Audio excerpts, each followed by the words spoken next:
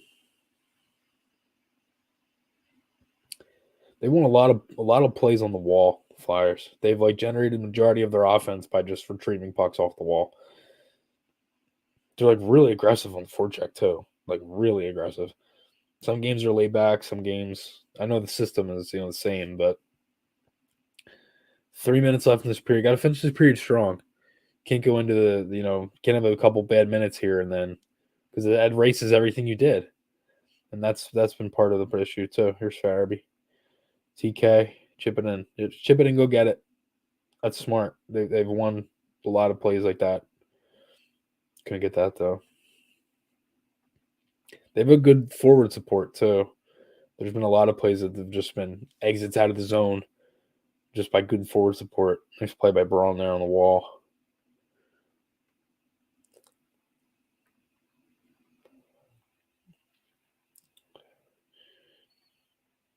Oh, I don't know how that just went on net, but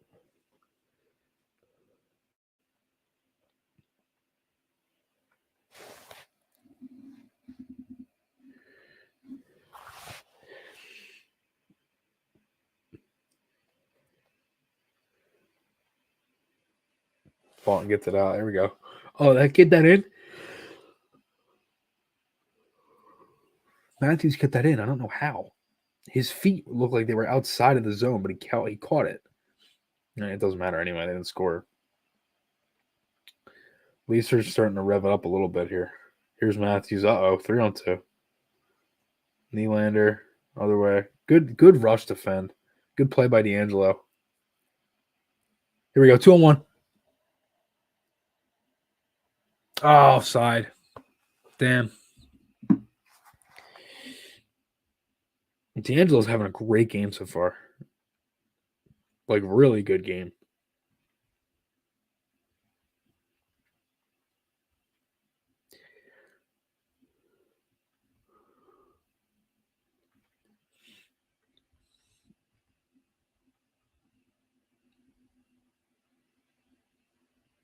It's been a good period. I know I keep repeating myself, but really good period so far. I'm honestly kind of surprised. I was expecting it to be like a not the best game today. That win against Columbus seems like it's kind of sparked them a little. Let's see what they keep doing here. Yeah, Leafs are winning more than puck battles too.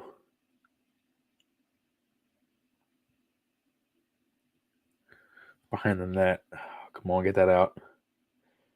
Come on. Oh, they're good play. Go out, go out, go out. Oh, I kept that in. It must have went out. Blow it dead. It's been most of the Leafs so far. Leafs power play now. That's what you didn't want to do.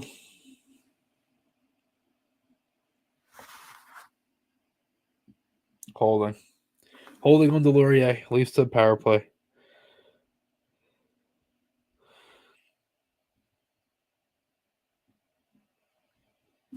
Got to kill this off. Minute 26 left. That's what I just said you didn't want to do. Take a penalty. They took a penalty. All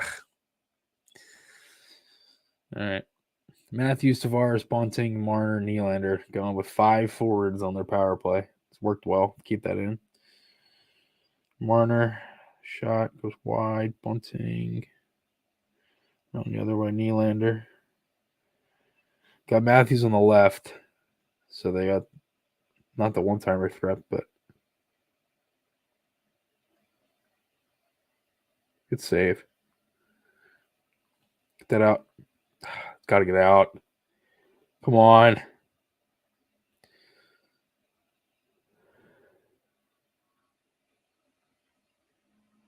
$40 left. Come on, get this out.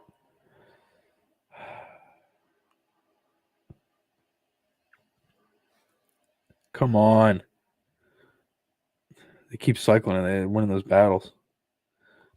Marner's got it now. They got time. They got the 30 seconds. So he just looked up at the clock. He's like, oh, we got time. Nylander. Oh, good save. Nice save by Hart through traffic. Other way. 19 seconds left. There we go. That went out. Nice. 13 seconds. Yeah, it's going to be pretty much it for the period.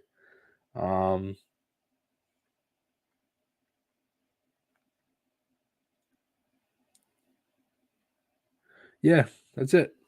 Period 1 is over. Flyers with only 3 shots, but the 1-0 lead. Definitely need more pucks to the net. Need some more plays to the net. But overall, pretty good period for what it was. I mean, you're up 1-0. You capitalize on your power play. You limited the Leafs for most of the period, and you're up. You're up 1-0. So that's a good thing.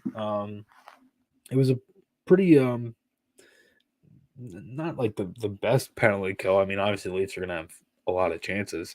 But Hart was definitely their best penalty killer. Susan, I agree. Carter Hart looks cool and calm. 100% agree with that. Definitely does look cool and calm. Like he's definitely like easily their number one guy for the season. No doubt in my mind. I don't think anybody could like disagree with that.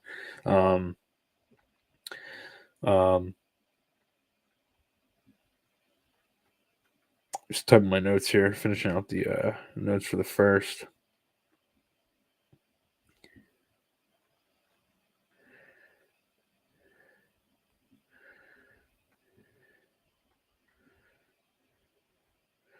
Again, really good period. I mean, they limited Toronto to majority, like not anything too high quality. I mean, they had a lot of shots. Shots were 11-3 at the end of the first. They spent a good amount of time late in the defensive zone. We got 16 people in here. Thanks everybody so much for all the support. It's and again, Mr. Twizzler, I agree. Like, first intermission. We are in intermission for right now. Just edit that.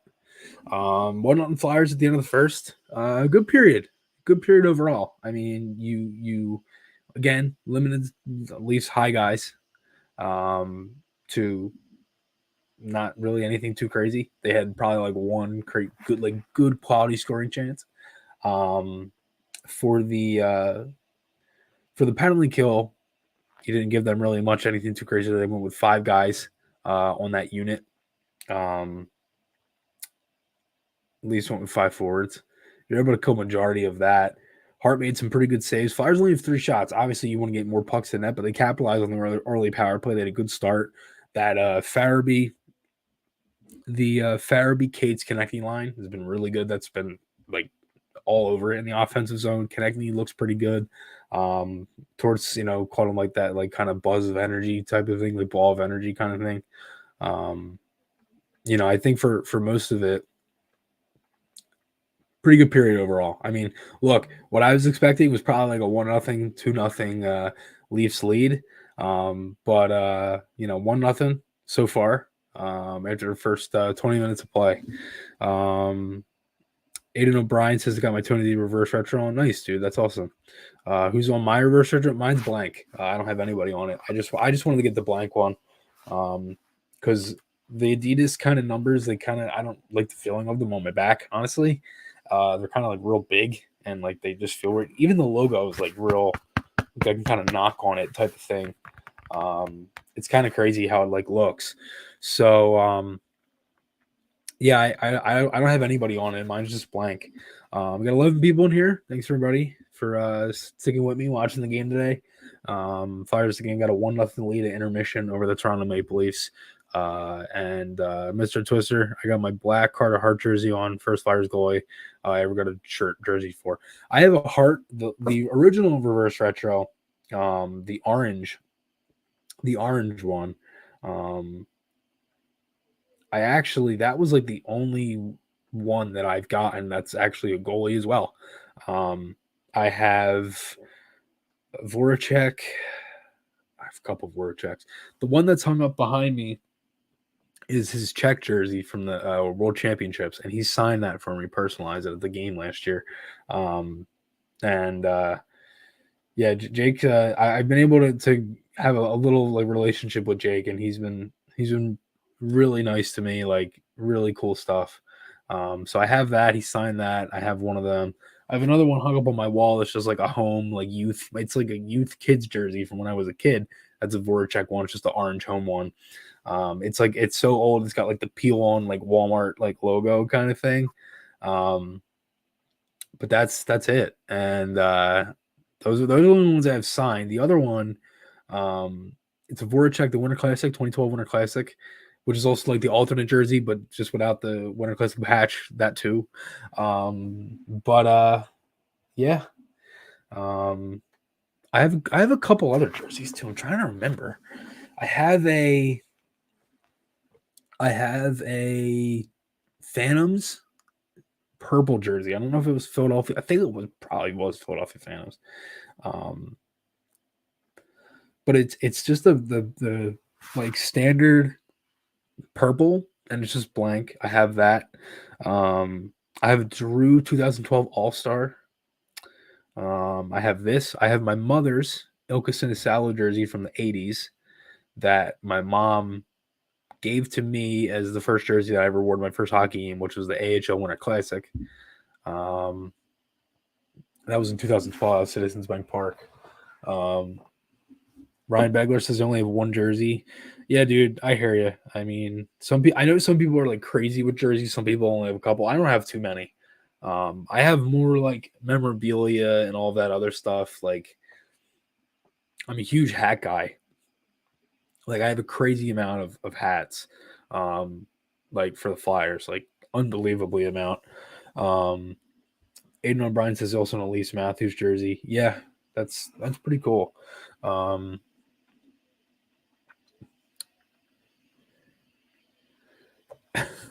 That's I have a pink Giroux jersey because I wore it to a Guar show. I don't know what that is. Is that a band? And the fake blood turned into the bright pink. It looks kind of cool. That's actually kind of crazy. Ryan, the Yager jersey is pretty cool. And if anybody watching, what are you wearing? What Flyers jersey are you wearing? We got a pretty good conversation about the jerseys going here. What's everybody tuning into the Flyers game? Is there something you wear for every game? Certain things like that, like superstition, stuff like that. Usually I wear something Flyers regardless. I usually just don't wear like I don't really wear like anything special. Like I wore a jersey today because on stream and stuff, but other times I'm in a suit in the press box, stuff like that. Um, Aiden's sipping on hot cocoa on the Flyers mug they gave away. There you go. You got the hot cocoa from the Avalanche, the Avs game. That's funny. That's awesome.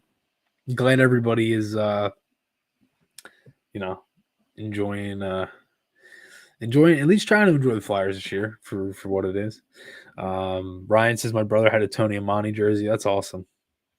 That's sick. He's one of the like. There's so many guys like in the Flyers like whole like history and stuff that I'd love to go back and wish that I could watch live. Sorry, my neck's bothering me. Um, but yeah, I mean for what it is, um, you know, I think a lot of people are still. I think there's still a lot of people that are kind of like chiming on to what the Flyers are trying to do. I mean, some people are obviously really upset with how this has gone, but for what it is, and for me, I'm trying to grow, the YouTube and all the other stuff, and still make a name for myself. So like this type of stuff I love doing, and I'm glad everybody's enjoying it so far. Um, yeah, I mean, I have a couple other hoodies too. Like I have a Winter Classic, like the pullover hoodie, and then I have a blank one, and then I have a Hartnell one. Scotty Hartnell was actually my favorite Flyer before before Jake Voracek, because then they traded Hartnell. And then I was in the Jake and Hartnell at the same time. Like they were both like I liked them both a lot. I also really like Radko Gudas when I was a kid.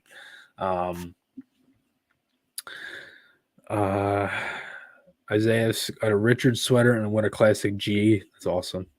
Isaiah's also 50th anniversary. 50th anniversary. I can't even speak. I've been saying too many words. 50th anniversary Flyers G12. There you go. Mr. Twister says my dad was a huge fan of Ghosty, so he's probably wearing that shirt. There you go. My dad, I think, has one jersey, and it's a Bobby Clark. I think my dad is still in here. Dad, if you're in here, I think that's the only jersey he has. The fact that we all still follow the team feels like Stockholm syndrome sometimes. Yes, it does. Are you covering Cutter in the World Juniors? So I won't actually be able to watch any of the games and like do a post game video like I normally do for the Flyers. I wish I could, but I won't be able to because I work. I work those nights. This isn't like my actual full job yet, hopefully. So I'm basically going to be doing it on the podcast, which is going to be after the holiday. I still haven't announced the actual date yet, but it will be after the holiday. I will. I've been dealing with a lot of Christmas stuff and things like that too. And again, I hope everybody has a good holiday. Flyers have one more game tomorrow night at 7 against Carolina. And I just slammed my hand on my desk. That hurt. Sorry about that if that was loud on the microphone.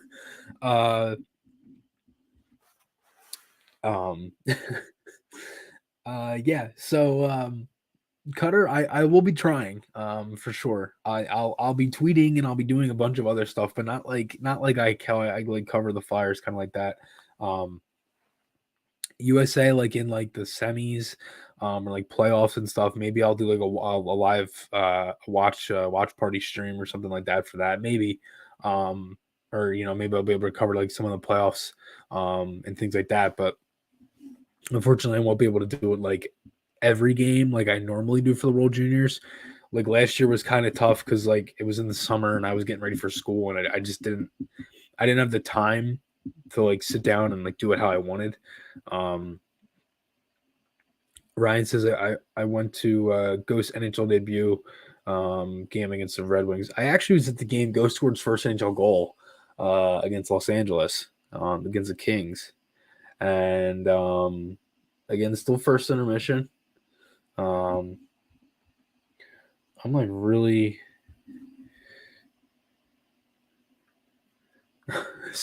Susan, that's funny. Careful, Chris. We don't have to put you on the IR list. You might have to. That really hurt my knuckles. That hurt.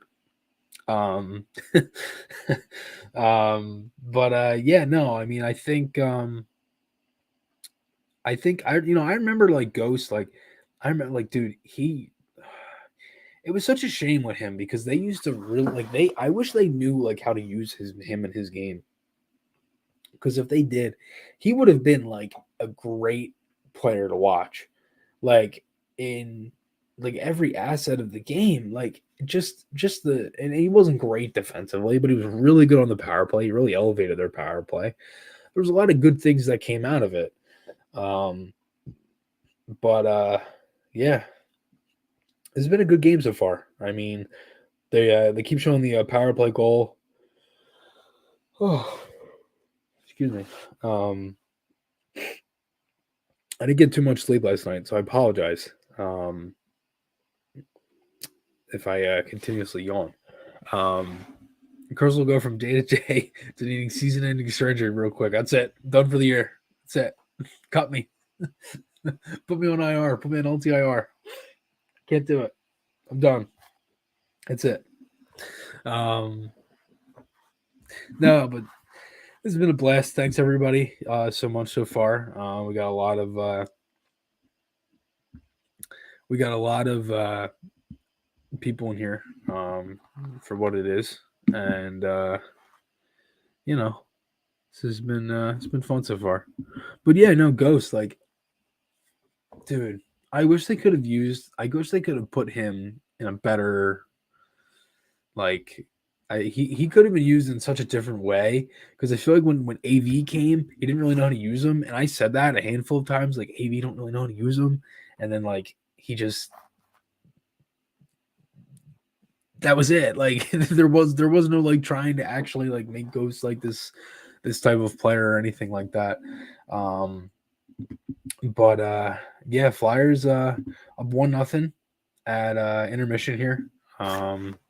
Pretty good period again, like I mentioned, for anybody that tuning in now or anything like that. Tony D'Angelo put the Flyers up 1-0. Power play goal. It was a play that D'Angelo drew the penalty and then scored the goal. And the Leafs had a power play late. There's 34 seconds left going into the second period for that for Toronto. But outside of that, shots were 11-3 Leafs at the end of the first period. Flyers only had 3 shots, and power play looks good. They scored. Got a power play goal. It's 1-0. So again, we're still in intermission. Getting, I think we're getting kind of close to the second period coming back on here. But yeah, definitely a good period though. I mean, for what it is, I think most people were expecting like a 1-0 Leafs or 2-0 Leafs or something like that, right? And I can't lie, that's what I was expecting. I mean, I wasn't expecting it to be 1-0 Flyers at the end of the first, but hey, we'll take it.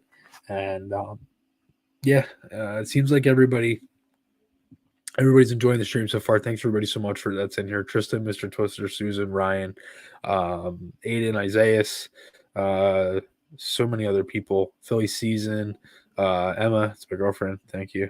My dad, Becky Ardsman. Again, thanks everybody so much. I know there's other people too. Some people kind of dipped out at the same time. But man, those commercials with Lawton, Sanheim, and Ric Flair are hard to watch.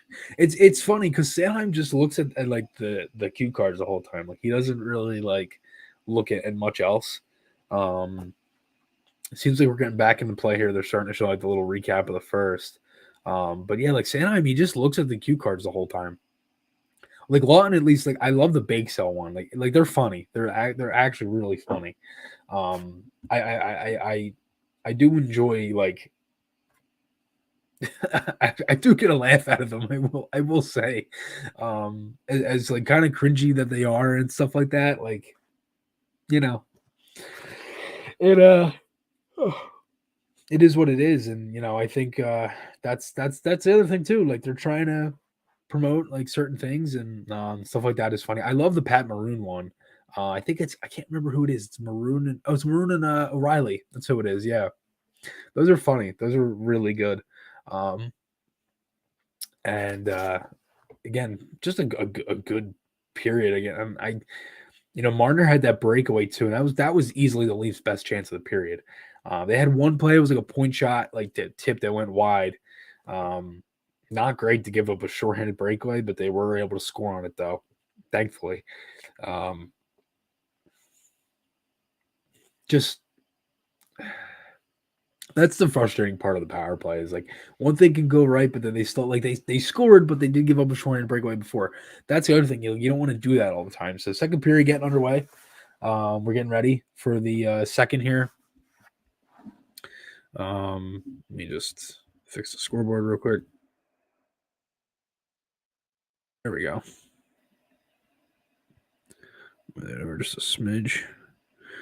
There we go. All right, second period get underway. Flyers up 1-0. Leafs since November 2nd on here, 16-3-4. It's incredible. Is Owen Tippett on the ice right now for Philly? Good question. Well, the period is just starting on my end. I am about as live as possible for going off of a computer stream, since that's what I'm watching on. Leafs have 34 seconds, 33 seconds left on this power play. I believe Tippett is. I don't see why he wouldn't be, unless he got banged up or something. I didn't notice anything. Let me check Twitter, something if anything's on there.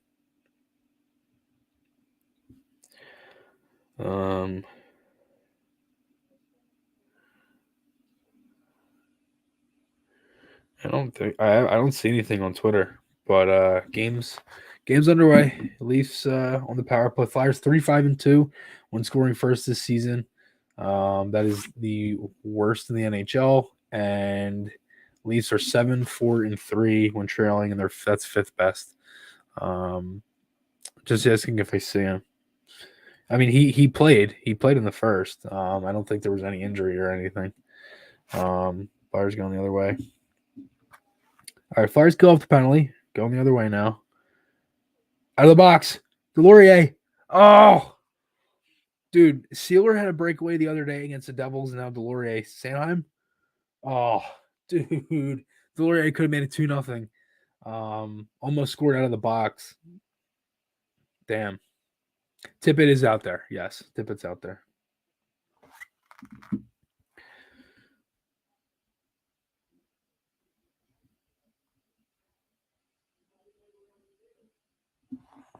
There we go.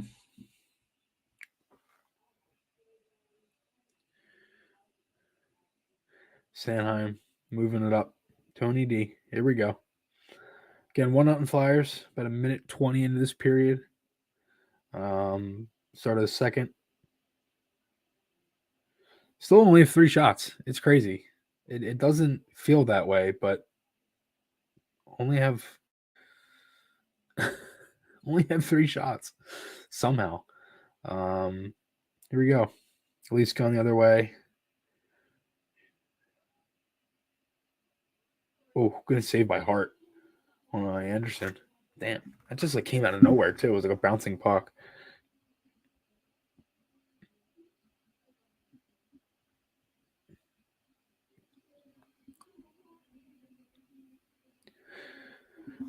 Hart's been good too. They're showing that Delorier breakaway. Oh, he got like stick lift at the same time. It's unfortunate.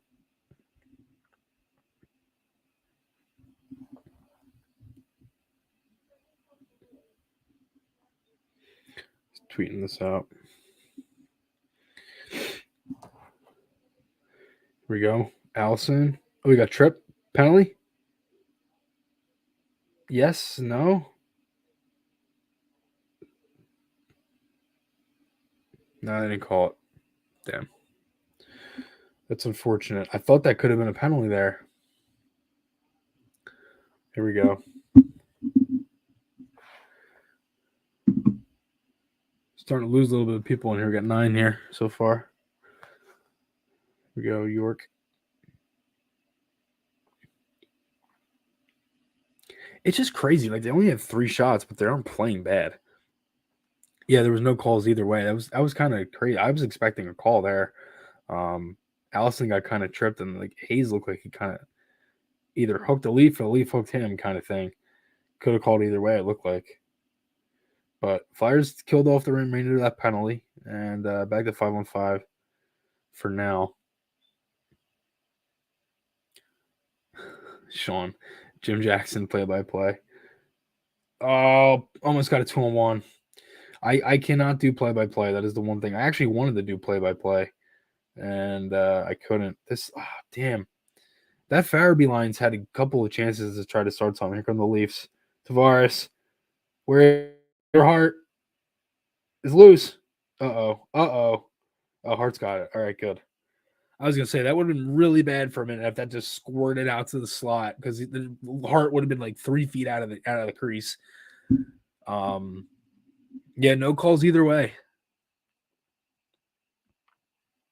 Yeah, that is true, sister. They did get away with a couple.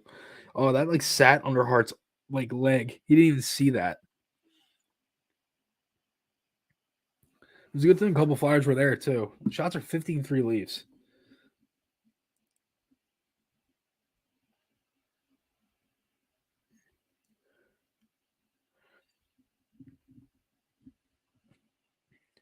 Kind of got to get back on the offense train a little bit here.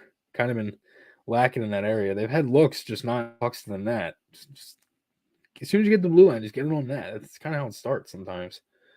Um, that was odd. It was kind of weird how it like developed, and like Hart kind of lost it a little. Here we go. 1-0. 1-0 Flyers so far. Marner holding, waiting, fire it wide. See, this is what the Flyers can't do in this period. Is kind of here we go. Delorier the other way. Drop to McEwen, 3-on-2. Oh my God, McEwen, what a move! He did like a behind the back like toe drag, like backhand toe drag, like to himself, and almost scored. Oh my God! I don't even know if that went on net, but they credited the Flyers with a shot on the TV broadcast. That shot went wide. Braun behind the net. The reverse retro was 190. Here's Frost. Oh, no Flyers there. Damn it. Leafs going the other way. 2-on-1. 2-on-1. Breakaway curve foot. Nice save, Hart. Nice save. What a great save. Jesus. They just came out of nowhere. And like nobody got back either. All right, now the game's opening up. Jesus. Here we go. This is crazy. This has been a good game so far. Good thing we're on stream for it. Kerfoot, side of the nice play by Tippett. Here's Hayes. Out of the zone. Come on.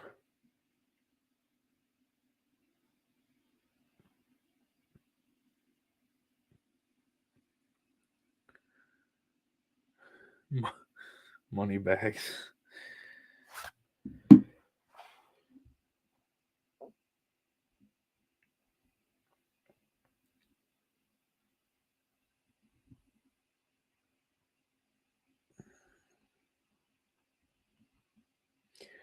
Allison. Oh. Allison just missed it.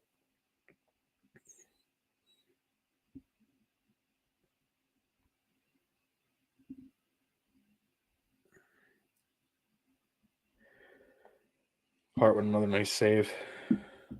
I certainly am not bored. I am not bored. This has been a lot of fun. Got 18 people in here. Oh, we got a goal. Oh, I'm behind. No, no. Oh, I'm behind. I gotta see him. I'm still in the replay. I'm still in the replay. Don't tell me. Don't tell me.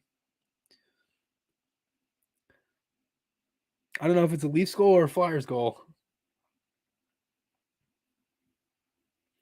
Face-off is in the face-off is in the Flyers zone. Maybe they go the other way. Let's see. They win the draw, exiting. Flyers goal. Looks like a Flyers goal. Come on.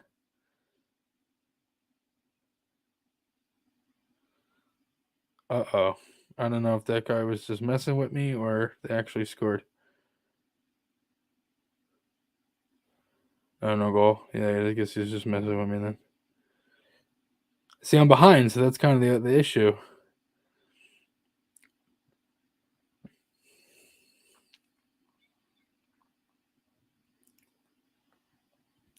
Yeah. It's all right. Little prankster. It's all right. Yeah, dude. Bamboozle. I like that. That's what they tried to do. We go, oh, we got a scrum after here. D'Angelo's ready to go. Sanheim's in there. Connect these. Oh, they're going at it now. This is getting chippy.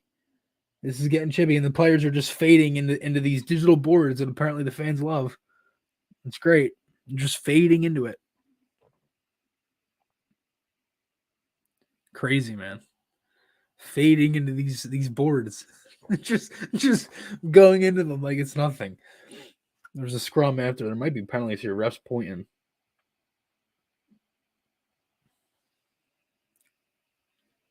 Yeah, Hart just slid out of the way. Hall and D'Angelo were going at it. Sanheim got dragged down to the ice by, was that Anderson? I can't even tell who that was in Leafs. Commercial break. Pretty good start. It's been a good start to the second. Flyers have, again, Leafs are getting their chances, but Hart's having a pretty good game here. Demitch says, "What's up, man? Let's go Flyers. Let's start hitting." I commented and said I was going to tune in. Awesome. Thanks so much for tuning in, man. I appreciate it. Thanks for all your support. Peace and joy. Definitely. That's hard. That's really hard to say 3 times fast.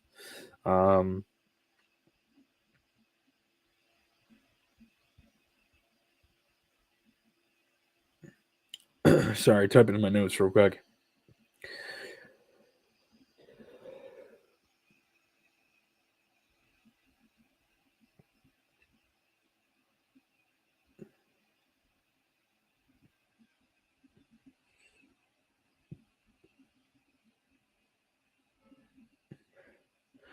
Scrum after the play. D'Angelo and Sanheim, they've been pretty involved, like all over. Like it's been a chippy game. You know,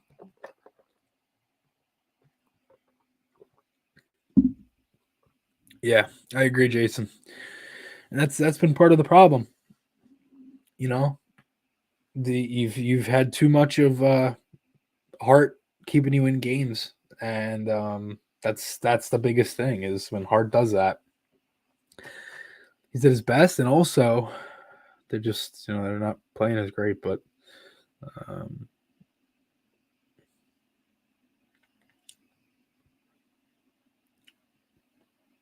yeah, Hart had a really nice save on Marner. Hart's been really good. Like he's had some good saves through traffic, like different things like that. Like they just overall, he's had a good game.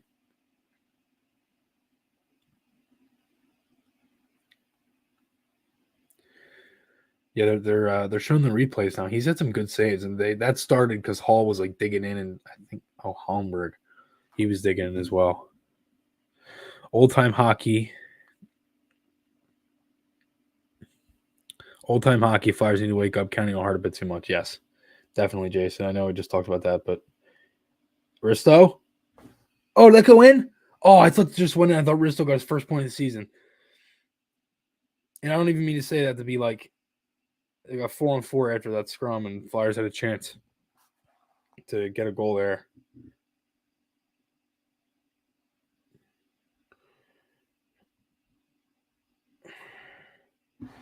Leafs now with the puck.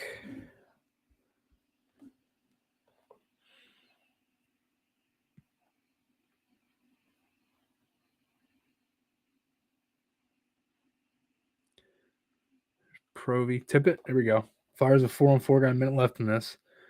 Tippett, Risto. Risto's going off now. Tippett's got the puck. Just circling back. Got 12 minutes left here. Shots are 21-4 for the Leafs.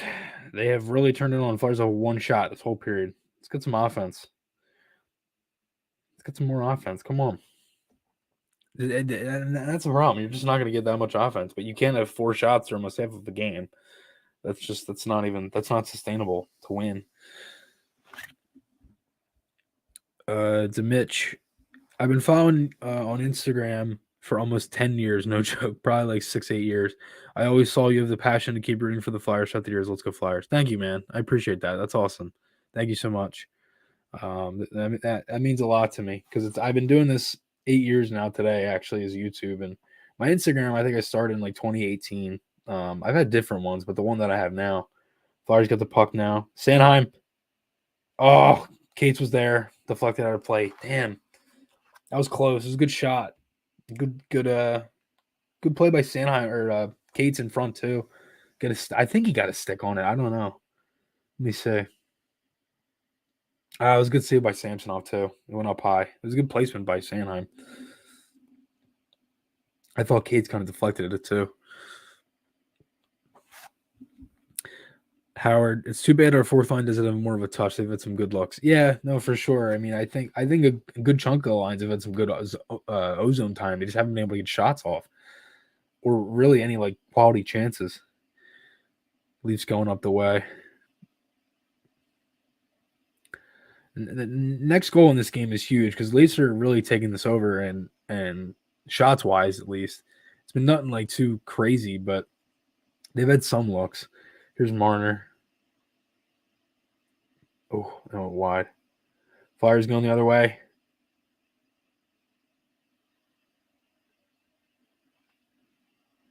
I called that offside. Marner for Hayes, Braun at a second. Who says no?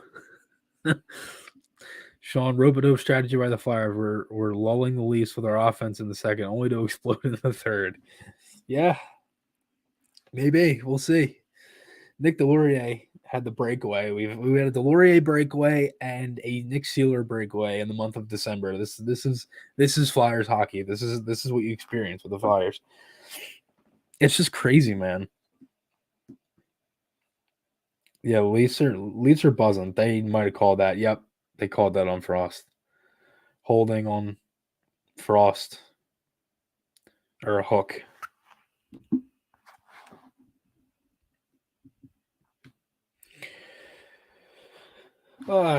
This is really not boding well for the Flyers. Well, all right, dude, that kind of looked like a sell job a little bit from Kerfoot. Maybe I'm wrong.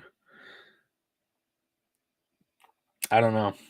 I don't know if I agree with that penalty. Okay, they called interference. If that's interference, then yes. But if you're calling that a hook, then no. Because he originally went like the hooking, I guess, whatever that's called. Leafs power play. Marner. Matthews. Same 5 forwards. Nylander. Oh, it just went wide. It's going to go out. Yeah, it went out. Minute 45 to go. Flyers PK is 23rd in the league. At least 12th best power play, 23.6. That's crazy, man. I talked about that on the podcast too, like how the power plays and like the penalty kills, like how everything's like 20%. And it's like when we played Washington a couple weeks ago, they were like 20%. And they were like really low in the league. It's crazy. Leafs got it now. Matthews. No look. Here's Marner. Back to Matthews. Down low. Just went wide. Keep that in. Again, Lee's got the 5. Oh, good play by Prorov. Chipped at the Lawton. That's out. 2-on-1.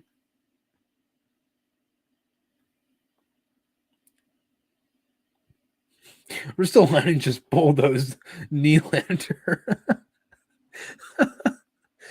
Oh my god. He just bulldozed him at the front of the net. That was crazy. Lawton with a good play. Risto tried to jump in and get the pass over for the 2-on-1. It went right to Samsonov, and then he just bumped into Nylander and he went over the net. I don't think he meant to do that, but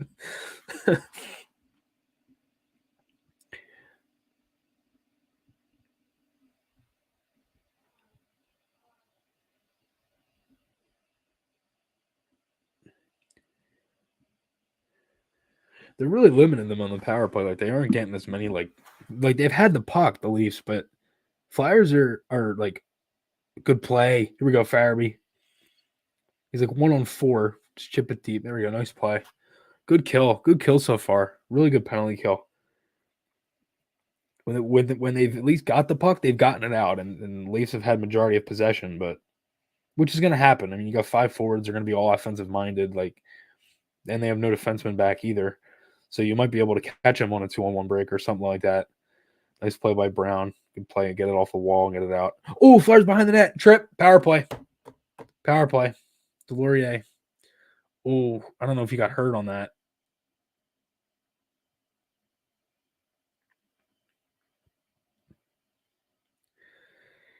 Get a little slow getting up. Delorier draws one. And that's what you want from the penalty kill. That is what you want from the penalty kill. You want aggressive PK. They go down the ice. Turnover by Samsonov. He trips up Delorier, and his knee went right into the board. So that did not look good. That did not look good. That did not look good for Delorier at all. I hope that's not an injury. He's like grimacing on the bench. He's like, ugh. I hope that's nothing bad. But that was a good PK. Hart didn't have to make too many saves, and Marner looks like he's about to get a. No, never mind. Flyers power play now. Oh, Leafs are literally about to tie this if the Flyers don't wake up here. They're on their own power play, and the Leafs are getting chances.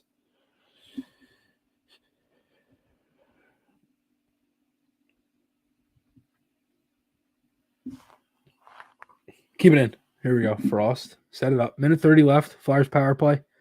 8:37 left. 1-0 Flyers. Oh, that hit the post? That might have. Oh, Samson lost his mask. It must have hit him in the head then. Instead of the post. Everybody kind of stopped. It looked like he hit the pipe. At least had that shorthanded chance, so I think it was Bunting. Just fired that wide. Maybe it was Camp. I can't tell with the black numbers because they got the black with the white and like. Oh, Van Reeves like tip that. I hate when the goalies do that. I will say I can't stand when the goalies just shake the helmet off. Like, and I get it. It's like safety, but like, dude, it's just I don't know. Something about it just bothers me. It's kind of like banging the glass or stuff like that. Like I don't really know why. I don't really have an answer for it. It's just all right. Minute 10 left. I think they're switching. What is going on here? They just left the puck behind and Kerfoot's all over them. Oh my god. They can't even move it. Here we go. Hayes. And he just lost it. All right, let's start this up. Drop back. And it got in, but it was a little rough, but it worked. Hayes, other way. Good keep. Ah, TK. He almost kept that in, and it would have been like a small, like little play at the net. Here we go. Hayes. TK. Back to the point. D'Angelo holding, waiting. TK's in the bumper. Shoots it. Ah, goes wide. Kate, slow. Down low. Hayes. Back out. Tony D. Walking the line. Hayes. Blocked. Went out of play. Damn it. Not bad. I mean, for what it was and the issues they had getting in, at least they got in and had something set up.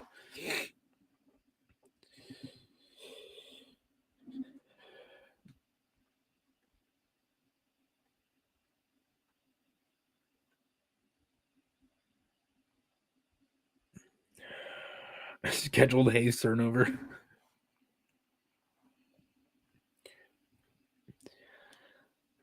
Yeah. I mean, it wasn't a horrible power play for what it was. I mean,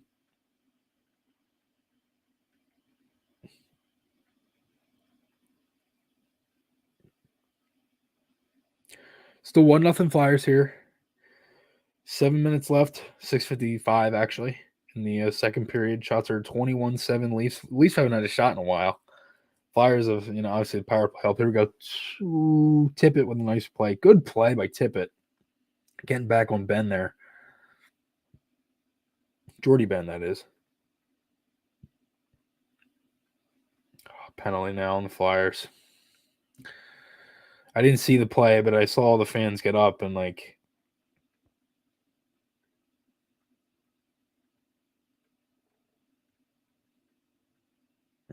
Leafs are just all over it now. All over it. Shot by Matthews. Goes wide. Might have been blocked. Again. Oh, no. There we go. 6-on-5 now. Pull the goalie. That's touched. That's touched. Dude, they blow that. Anytime you just get the stick in on that, even if it's not full possession, they blow that dead. Why did they not blow that? This should have been over. If they score here, I'm going to be annoyed. Come on. They've had the puck for like a minute. Cage just did it again, and they didn't call it. Is it me? Is it my eyes? Am I not seeing straight? The Leafs have had the puck for like a minute and a half. This is what it feels like.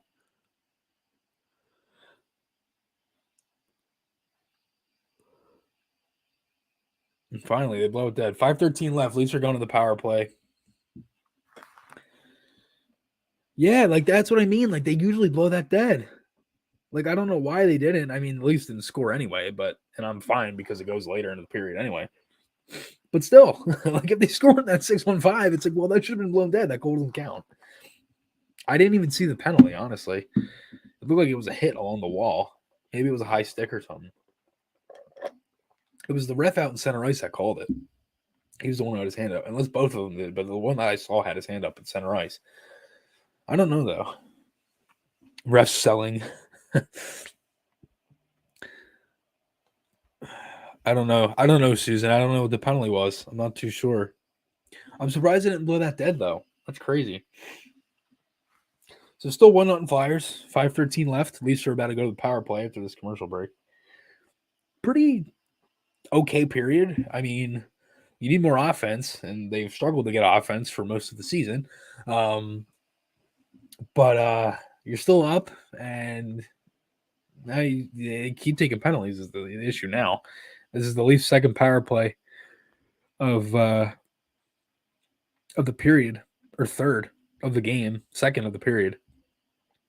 They did a good job on the first one. They really limited the Leafs the majority of their chances. They just Hart had to only make a couple saves, and the Flyers had that penalty right after they got the power play. The Laurier drew the tripping call. He seems like he's okay.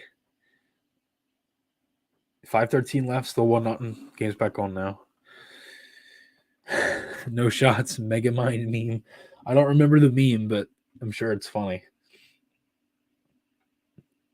Flyers have had some pretty good amount of block shots too. And just like the little plays in the first, the little like stick checks and the little like forward support and all that stuff that's like helped out. They've done a good job in that area so far. Farabee, what's up, brother? Thanks for tuning in, man. I appreciate it. Oh, they called it on Farabee for holding Matthews down. Whoa, Matthews just fell down. He's got those really cool sick kids skates for that the foundation in Canada. That's awesome, man. Awesome stuff. Good play by the Flyers off the draw. Risto with a nice clear.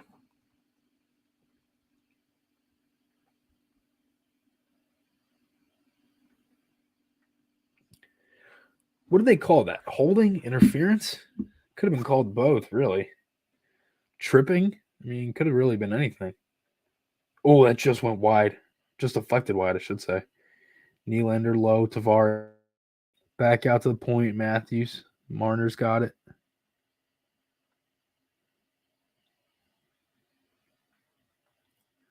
Marner, back to Matthews. They're cycling. Oh, good play by Brown. I don't know if he got a stick on that, but it was a good play to just follow up Nylander. Oh.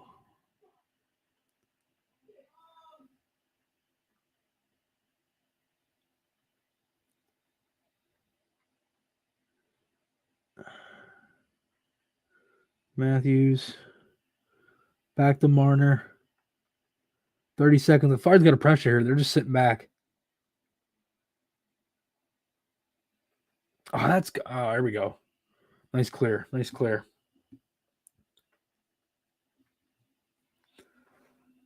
Nice clear. All right, 18 seconds left. Matthews.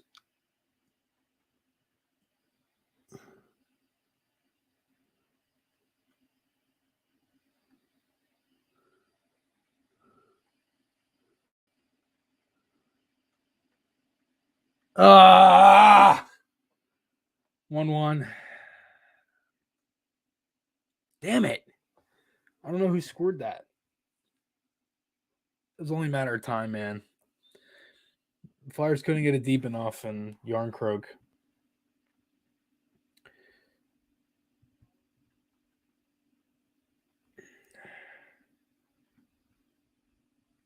And nobody picks up a stick. Ah.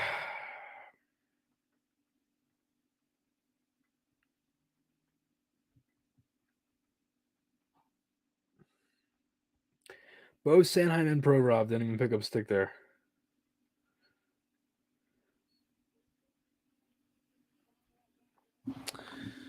All right. Set it to scoreboard. 1-1. 1-1.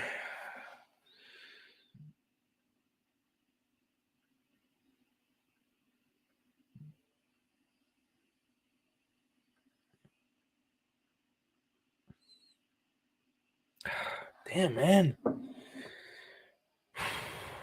Gotta get back into it. Only have 7 shots. Like they have to get more offense here. 2:41 left. Going to break now.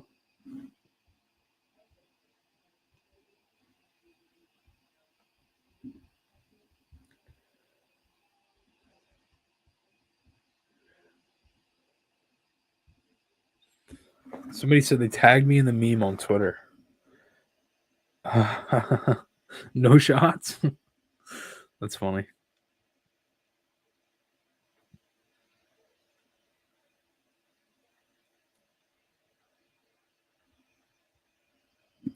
Just gonna tweet out the link to the stream again.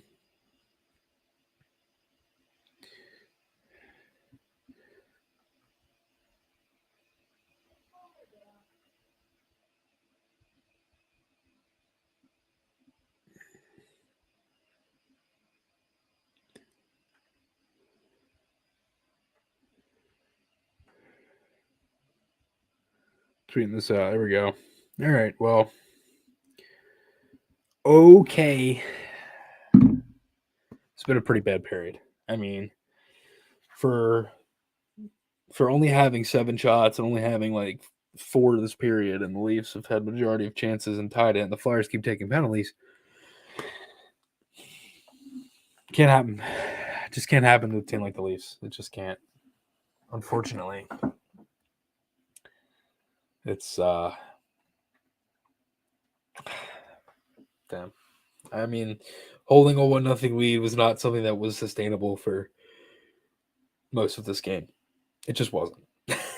It just was not sustainable for going up against a team. Unless Carter Hart plays out of his freaking mind. That's the only way. And he's done it a couple times, but you have to get out of this period 1-1 or up 2-1. Oh, excuse me. You can't go down. Exactly. You need another goal to give you margin for error because they have none. Exactly. They have literally no margin for error whatsoever with like anything. Oh my god. Leafs have played a good game though. I mean, it's what you'd expect from a team like this. Shots are 13-4 this period. It's just pitiful. I mean, you such little offense. Like, and the lineup really isn't that bad. Like, you need to pressure more. Here we go. Last 2 minutes. Win these 2 minutes and then go into the third. Here's Braun going back. He's played by York. York's had a pretty nice game. I've liked D'Angelo a lot too. He's been really effective. Not many two guys have stood out as the second, but overall, I think D'Angelo's been one of them.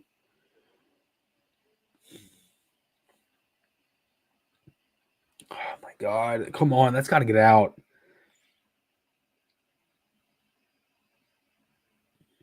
There's just no room for error. It's like it's insane.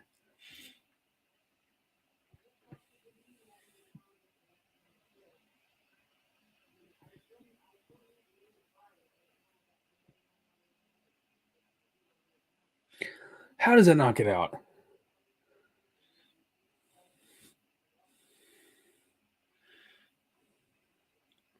Just like surviving the rest of this period. 53 seconds left. Oh my God. No, another penalty. Come on, man.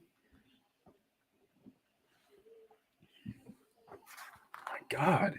You're just shooting yourself in the foot at this point.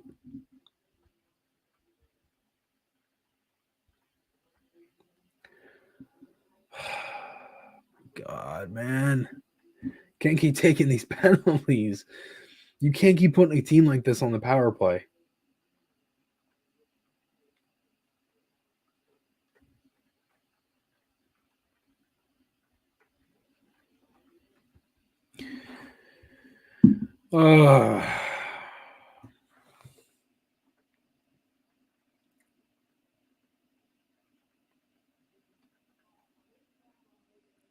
Matthews, Nylander, Tavares. Oh my God. 2-1.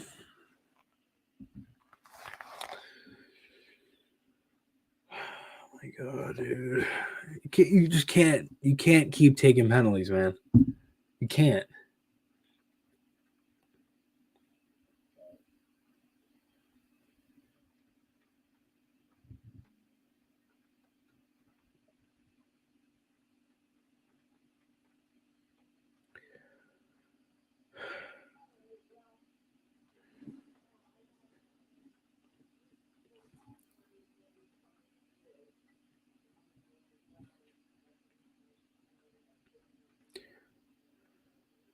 Trying to figure out, did that get tipped or that just trickle in?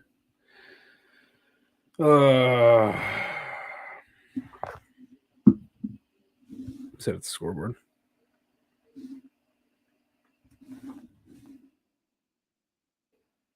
2-1 Leafs. That's killer because you could have just went into the period, into the third tied, but keep taking penalties and that's what happens. Your penalty kill isn't even that good enough to change any of this. So end of the second, not a good period at all. Not a good period at all. Down 2-1.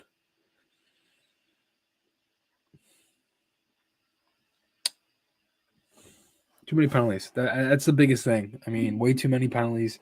You got 20 minutes left. You need to find a goal. You need more shots as well.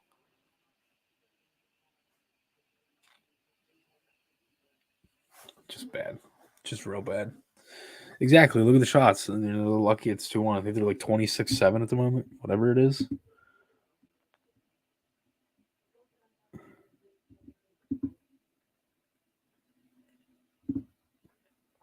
Yeah, 26-7. Like, no, there isn't. Susan, you're right. There is no excuse to only have 7 shots. Like, you have to get more offense. You have to actually pressure and like, you get 20 minutes, win a period, win a game.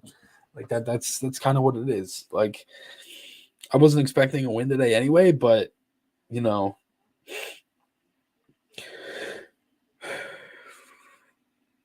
to only be down 2-1, it's kind of a blessing in disguise a little bit because you just need the one to tie it. And your only offenses come from the power play. Just bad. Not good. Not good. Got to be better after this. I personally need a bathroom break. So let me do this. I will be right back.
All right, I'm back.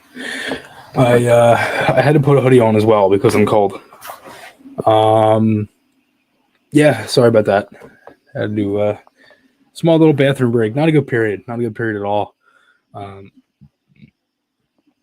just not good. Not good at all. Um, let's see here. Will Hayes get with the program? Maybe. I don't know. God, please no shootout. Shootout is just terrible. Like just absolutely terrible. Maybe the Flyers come back and tie this. Who knows? I mean, you got 20 minutes here. Um, it is what it is. I knew I'd get a comment like this. Why a watch party for a meaningless game? Well, if you're looking at it that way, every game is meaningless, apparently then. And I think not everybody thinks that way. Uh I at the same time, even though the team is bad, I have to try to grow myself and grow the brand and grow my YouTube and everything else. And there's 4 watch parties. I picked out 4 games that worked with my schedule to sit here and talk about the game. And you know, that's kind of why I can't just always go off of oh well the team's good so now I want to do all this different stuff. Even when they're bad, you still have to do stuff like this. So um, can't fluctuate with the team being good, the team being bad kind of thing because that's not right either. So yeah, that's kind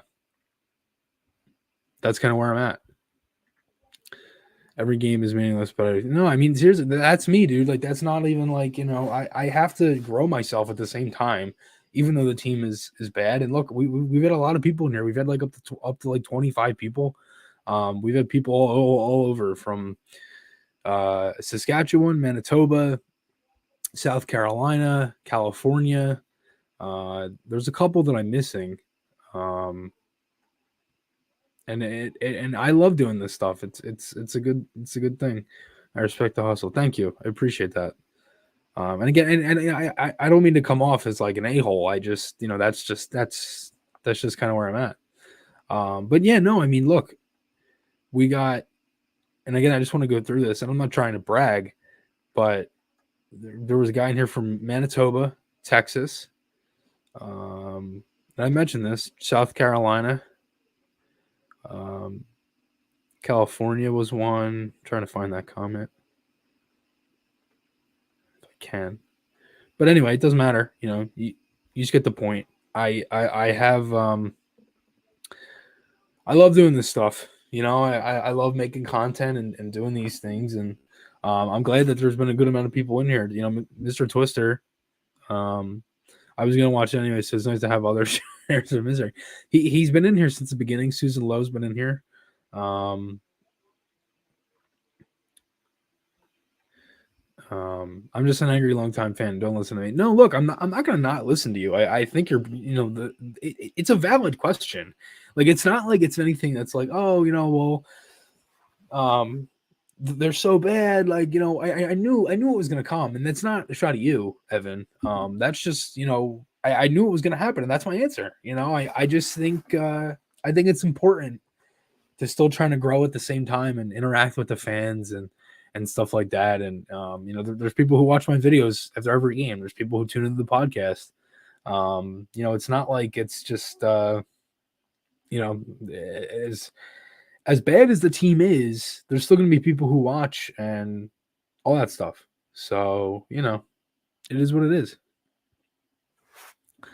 Um, Fair, but I won't stop being a fan. I honestly have enjoyed watching the team. That sure they aren't as frustrating as past years, in my opinion, but still bad. Yes, that is true. The games have been more enjoyable. They just have not been able to put up as much offense.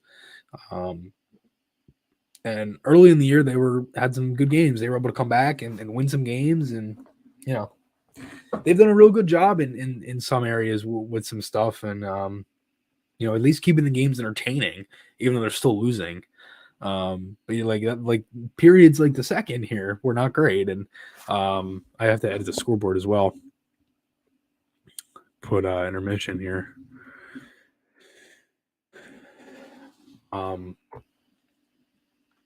yeah, not it is what it is. Evan says it's sad though how bad it is. No, I agree. I mean, look, it's not ideal. I don't think anybody wants this. I mean, you don't want to see a team to have so much history and all this other stuff and great players that played here and all that stuff to just go away, like just disappear in the wind. Like you don't want to see that. Susan says, I watch the games with my husband and he falls asleep halfway through, so it's fun to watch with other people. There you go. Susan's, I'm sure, wonderful husband falls asleep. She's tuned into the watch party. There you go. I love it. I love it. Mr. Twister, I've been watching for a long time. I've seen bad years. My only wish is I don't see a path forward. It seems so directionless. Yes, exactly. That's the other issue with this. Evan, this is from my dad. I've watched this team for so long that I saw them when they're only 2 cups in the 70s. Unfortunately for Chris, he hasn't had that joy. I have not. I literally started watching in the last lockout season, which was 2012-13, and they have been pretty miserable since then. They've had a couple good seasons. 2014 was a fun year. It is what it is. The only way they get generational talent is if they win the lottery. They would have to win the lottery for Bedard, and that would be how it would go. They literally would. They'd have to get a little bit of luck on their side as well, and win the lottery. It is what it is. I'm just checking Twitter if there's any other stuff like that. It's been a lot of fun. I've really enjoyed this. I love doing this. This is a lot of fun. Let me fix this actually.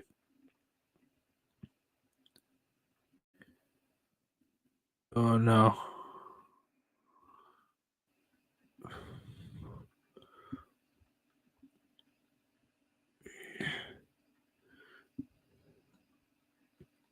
I'm really botching this, ain't I? Wheesh. Just gonna make this a little bit smaller just so we can fit this in here.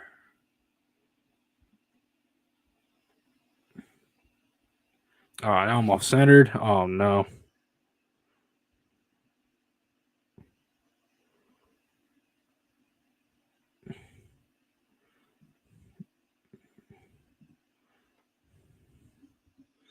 There we go. Sorry, everybody.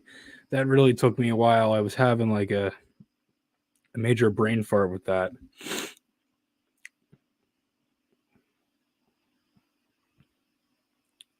L+ ratio. Even if they win the lottery and get Bedard, they still need to make changes. Their years. Oh yeah, for sure. But Bedard is a huge step into that direction. Congrats on the Carchidi gig. Thank you. I appreciate that.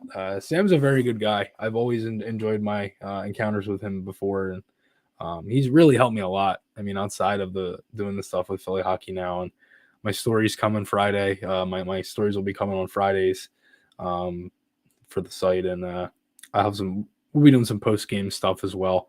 So stay tuned for that. We're not doing one today, but we'll be doing some more soon. So yeah, thank you a lot for that, Evan. I appreciate it. With the way things are going, I feel like Bedard would get here and immediately be. That's how it's going, right? I mean, it's unfortunate because that's part of what the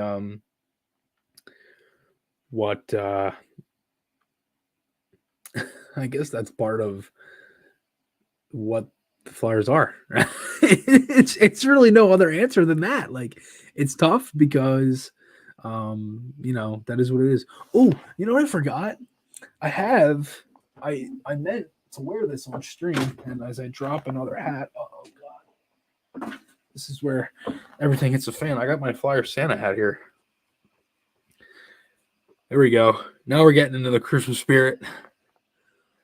I need to fix this. There we go. That's right. There we go. just like Santa Claus. Let's go. We got to get in the Christmas spirit, man. We need the lucky Santa hat for the third. We got to see if we can get some goals. Get some goals. I need to add a banner here. I had a ticker that I was going to put on here, but it kind of cuts out my face. Or actually, no, it's not too bad. Yeah, we'll keep that. I should have had that on earlier, but hey, it is what it is. Let me here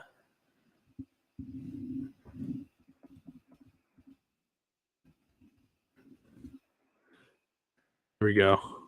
Lucky Santa hat. We're going with the Lucky Santa hat. Insert Lucky Santa hat. You feel the GM job should go to Briere, or everyone needs to go? I don't know.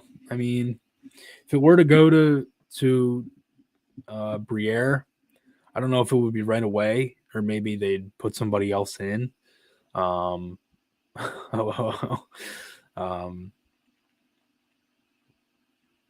Bedard is day to day the minute he comes here. LOL. It's probably part of it. But yeah, no, I mean, this has been a huge success so far, this watch party. I'm glad everybody's enjoying it. We've had a lot of people in here for most of it. And I know we keep saying it, but again, I can't thank you all enough. I'm not able to do this stuff without you all watching. So hit that subscribe button if you enjoyed this.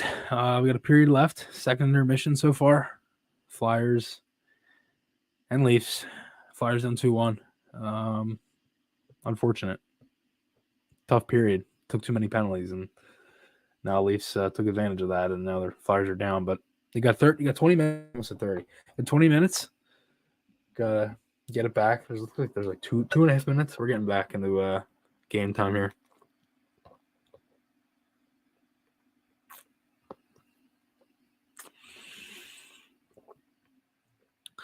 I watched Broadcast Roundtable.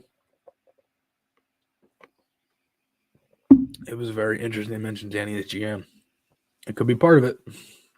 Flyers' like best chance that period was probably that McEwen play. Excuse me, I got a tickle in my throat.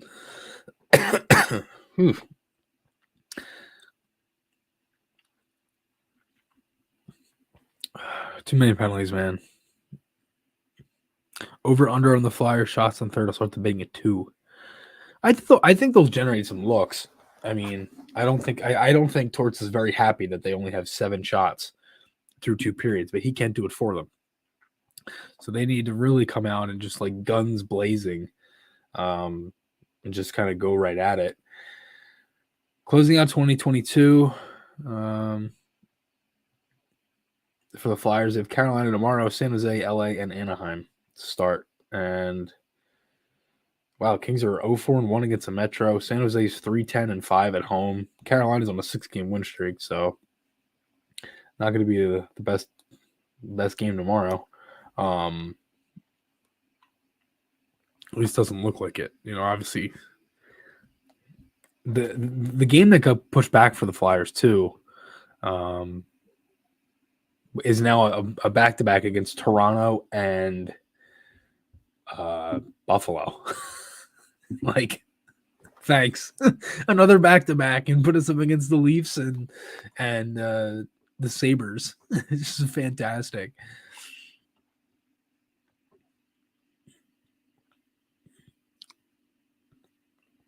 Starting on the third here. Third period, Flyers, Leafs.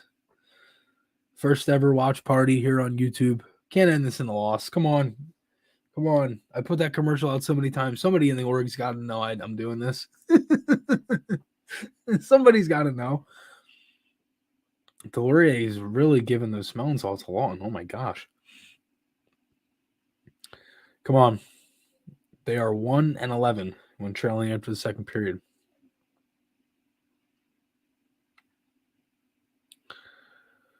Come on, let's start off this period with a bang. Started off with a bang.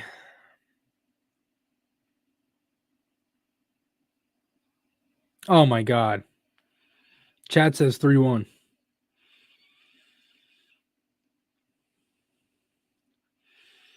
Oh no. It's coming. It's coming.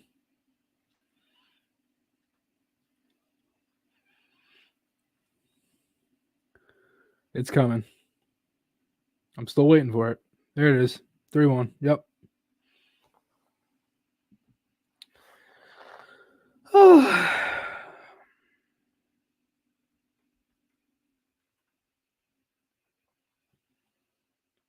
Wow.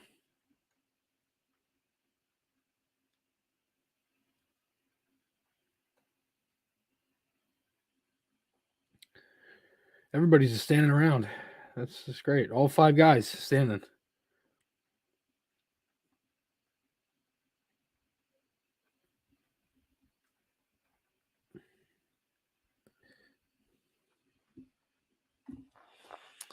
Oh yeah. It's just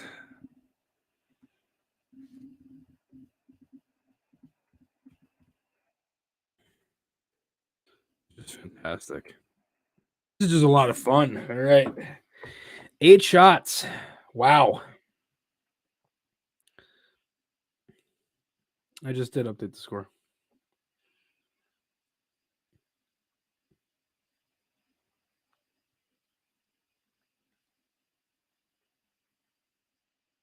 No, the Santa hat did not help.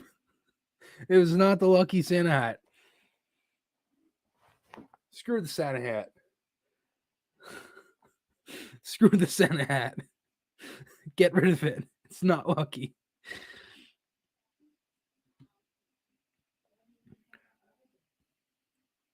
Oh, now my hair's all jacked too. Screw the Santa hat.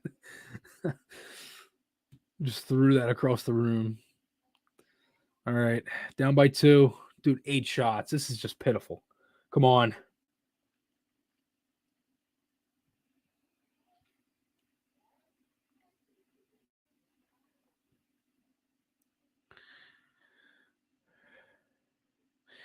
Would you lose 4 fingers and 6 toes for a Stanley Cup?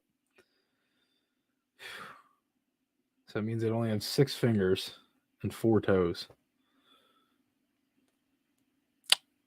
Probably.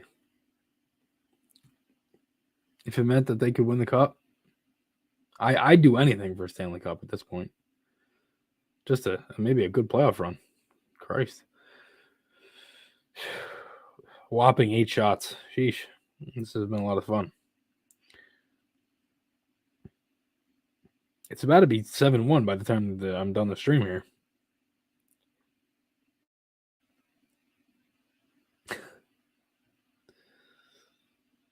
This game really is taking over in the Leafs way. Jesus.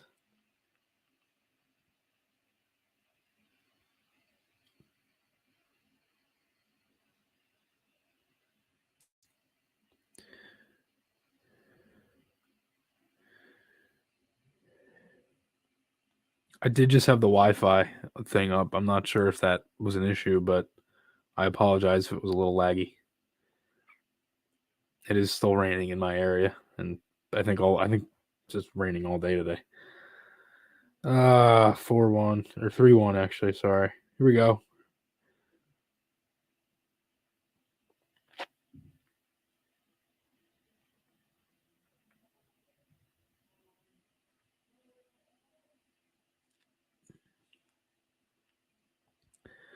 Dude, they need offense. Come on. Only have 8 shots all game.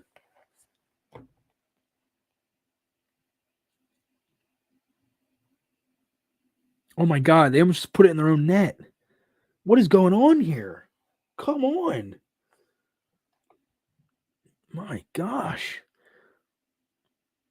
Here we go. Get in there, Kate. Get in there.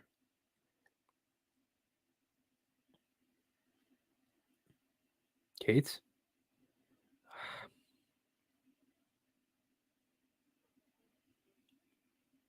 Go. Come on. Farabee. Damn it.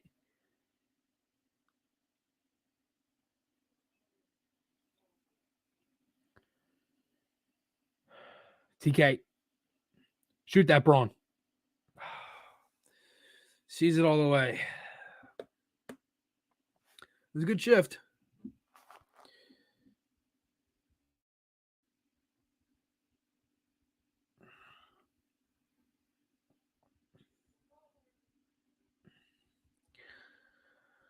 Uh,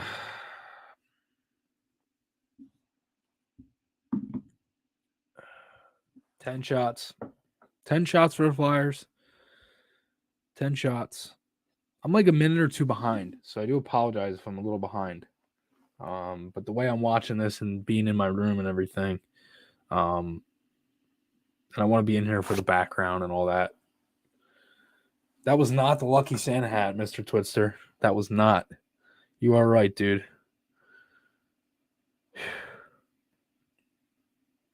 Nice pass by Provy. Here we go, Frost. Here we go, Frost. He almost just went through the entire team. That would have been disgusting.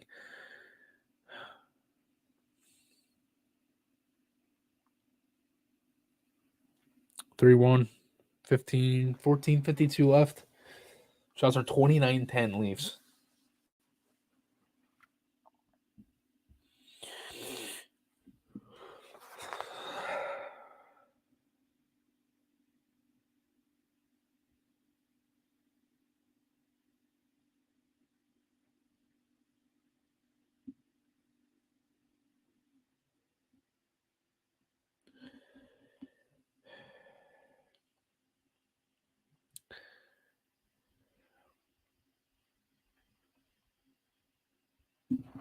Shoot it. Rebound. Starting to pepper now. Starting to really get to them now. There are more days of Christmas than there are of Flyer shots. Very true. Like, I always look at shots as like quality over quantity if a team has like a good amount of them. But like when you have literally like 11, 10, 12 shots, whatever they have right now for the full game, shots are 29-11 at 14:45. Like you can't deal with that. Just not just. Here we go. Let's see what happens here. Moving it up.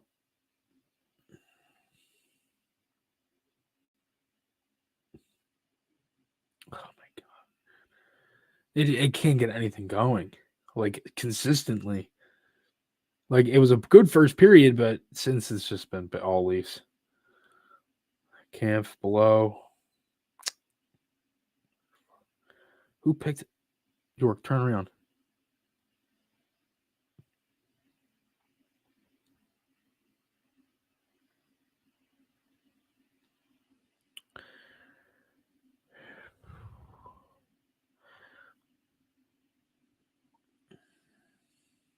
They just cannot get anything going offensively, like at all.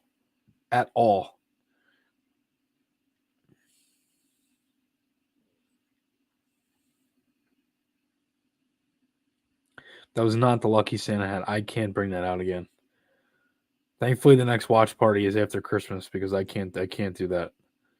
Cannot do that.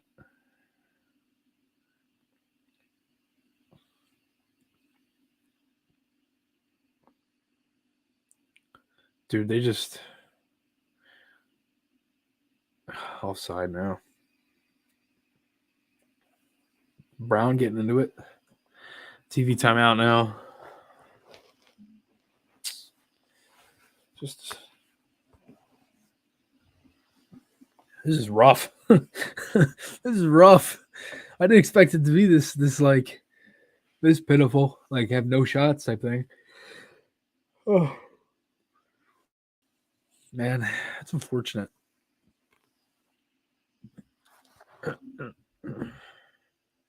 Tweet this out again.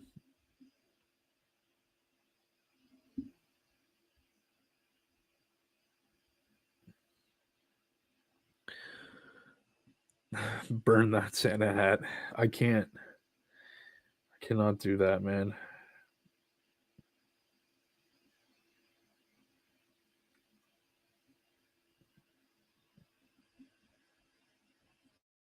just not great. Not great at all.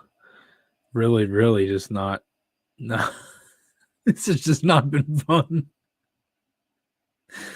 I really enjoyed the stream though. I will say I really have enjoyed this, even though the game has been kind of sucky. This has been fun.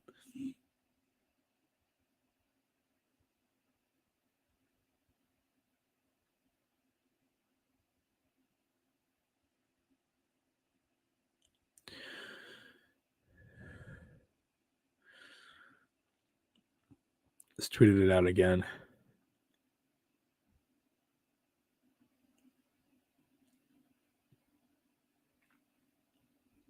They're just getting worked, like, and it's like every like little small detail that they had in the first is like gone, completely gone.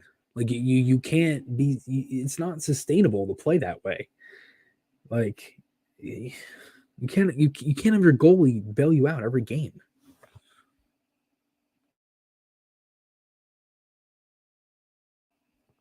Sorry, neck was bothering me. I had to crack it. Oh,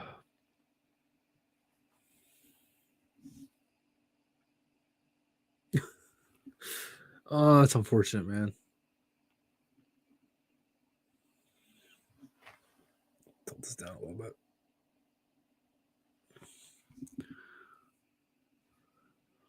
Plugging away here. 13 minutes left. Let's see what the Flyers do. Yeah, a lot of the goals they give up is like puck watching type stuff, like missed coverages.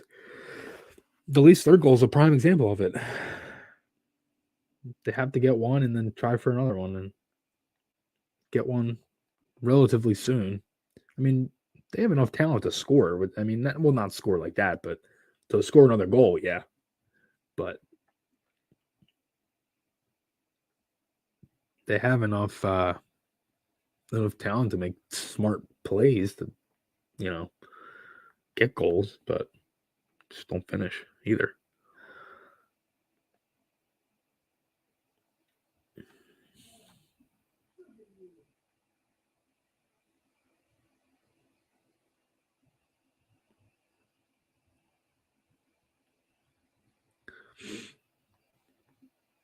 Oh, Flyers got a power play here. I did not realize that. What was it on? Oh, interference on Ben.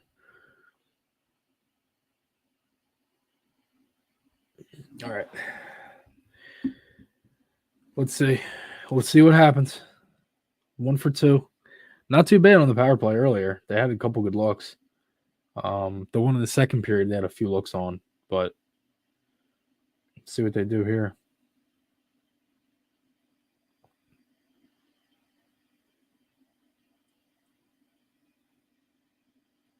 Oh, 5-on-3. Okay. Chat saying 5-on-3.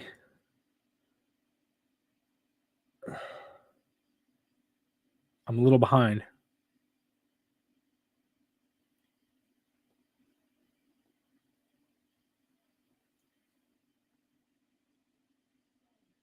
Go, Kate! That's a penalty. There we go. 5-on-3.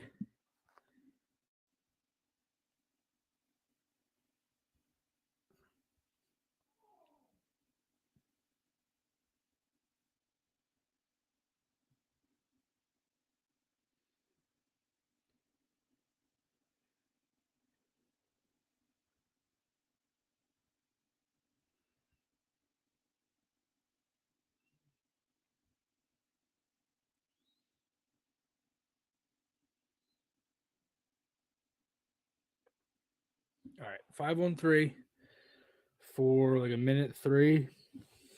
Come on. Minute 1.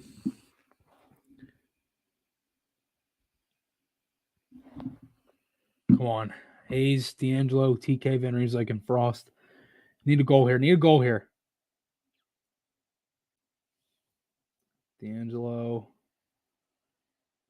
D'Angelo back. Nice passing. Go in. Ah! Damn it.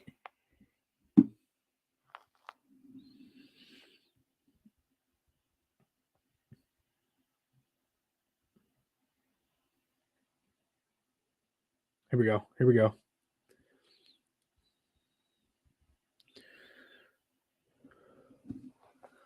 Frost on the wall. Oh my god, dude. Exactly. Like you can't. And now Leafs just got the puck, and they're just gonna hold it for the rest of the time. Oh my god.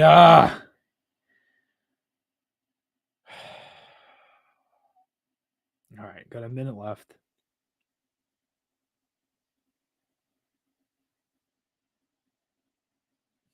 God, dude, the entry.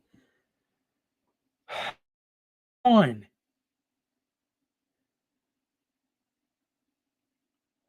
Good entry by Lawton there. Tip it. Go in. Where is it? Oh my god. Damn it.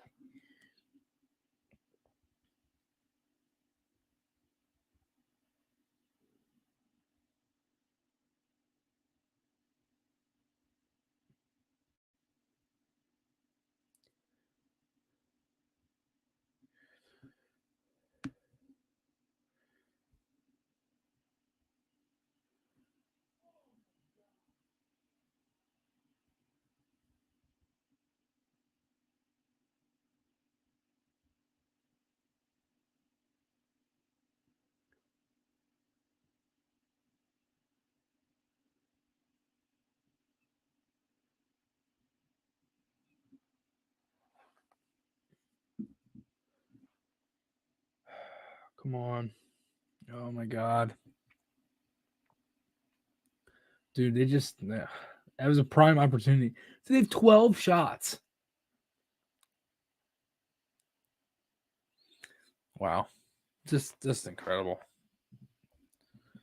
My phone just picked up all of that with the audio, the speak text.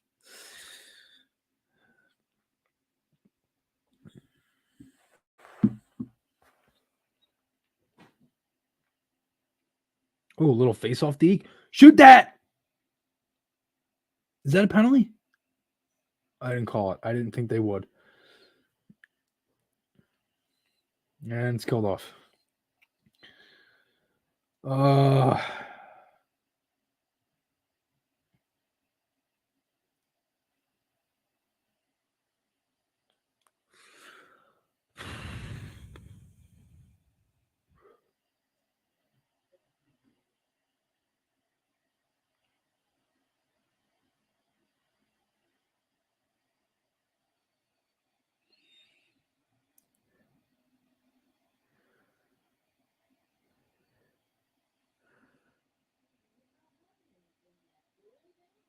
Oh my god.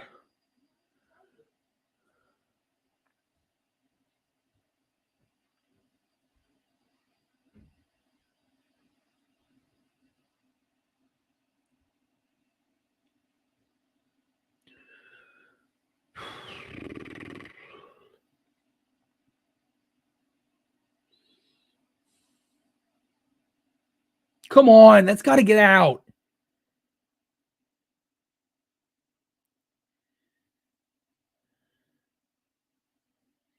Oh my god. Now this line is stuck with the Leafs top guys.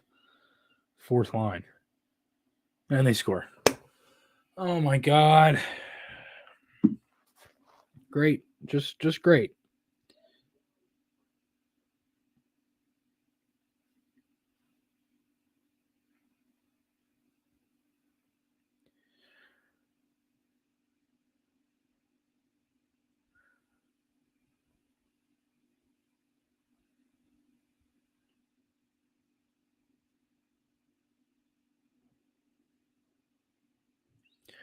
Yeah. Say goodnight, Gracie, on that one. Jeez. Oh, 4-2. All right. Maybe 15 more minutes for Gracie, I guess. Say goodnight. Flyers score right after.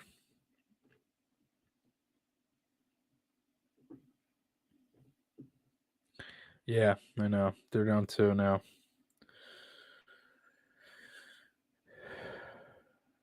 Farabee. Was that Frost? Frosty Scoring in his hometown, baby. Love it. I gotta update the scoreboard. Frost with 3 goals in 3 games.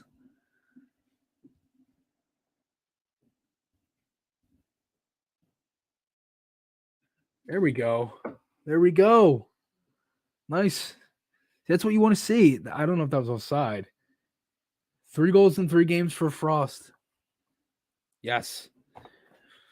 Unfortunately, it's only 4-2, but this is the type of stuff that you want to see in games like this. Regardless, you're still losing and you only have, 13 shots, but yeah, that's part of the issue as well is, 7 minutes left. Good amount of time. I mean, see what happens here.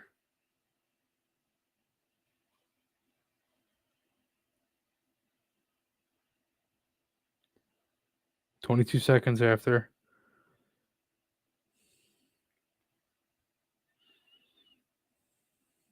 "4-3? No way. Come on. I got to see that. I'm behind. This is what sucks. I'm behind. Oh,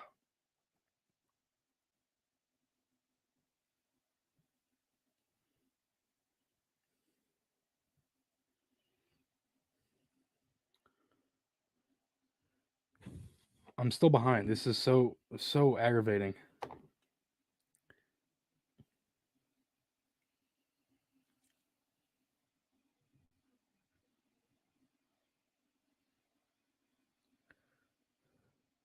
Go, go, go, go. Yes. Here we go. Farabee, 4-3. Yes.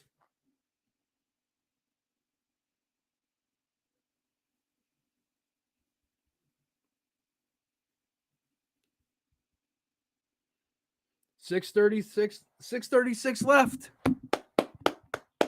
Right back in this, baby. Right back in it. We knew this was happening. We knew this was going to happen. There we go.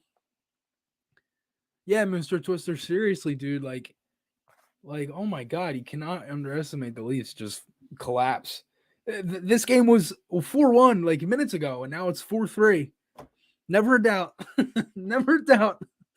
14 shots, 3 goals. Now we got ourselves a game. 2 minutes and a minute 23. Or 2 goals in a minute 23, excuse me.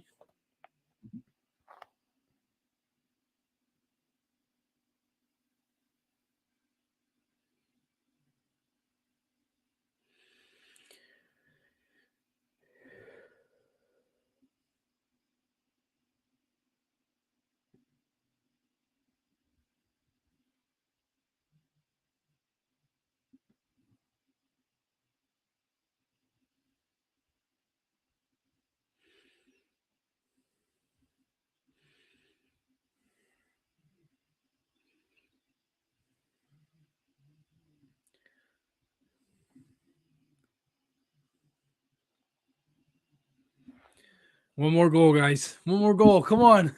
Tie this up. Tie this up.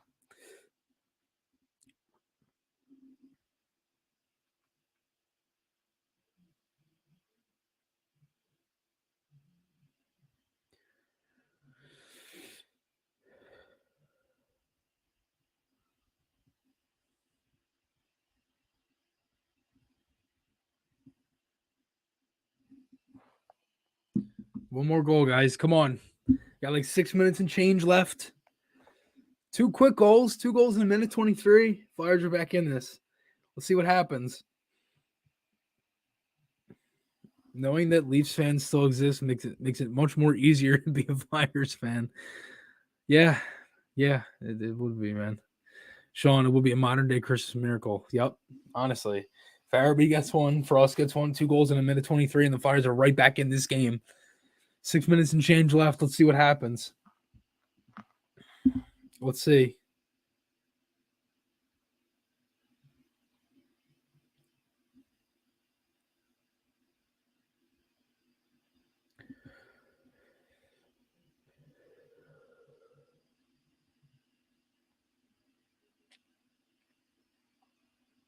Frost got an assist on that play too. We need another goal here. Come on. 4-3. 2 quick ones, like a one-on-one play and then like a partial breakaway. Flyers are right back in this, man. Let's see what happens here.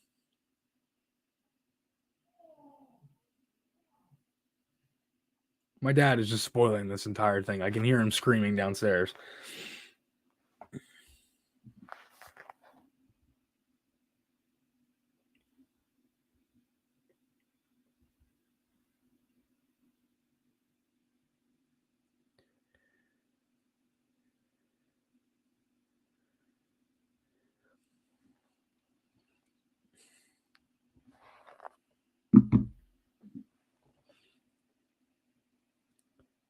Oh my God, open net, missed. Jesus, let's see this. I'm so behind.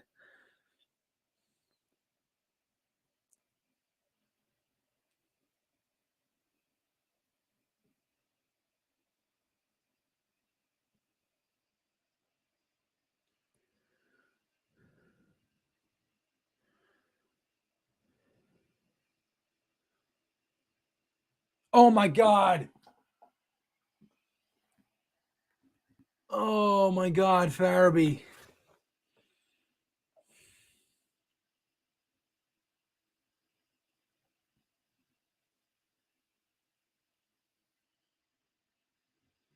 Matthews got back on that too. He got checked.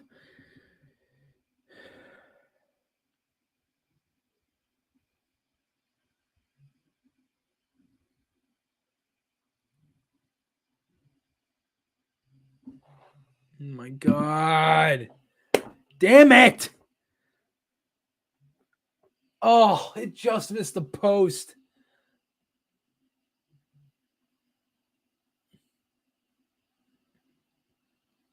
But that's the thing. Like, you got to know you're going to get more chances. Like, keep going at it. Let's see what happens. Now taking icings. 4:57 left. 4-3 Leafs. See if the Flyers can get a comeback here.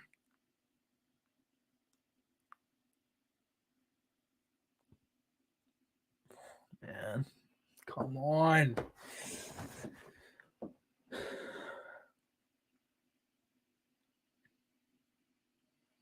Damn, dude. Damn it, Farabee. Oh, you're so close to tying this.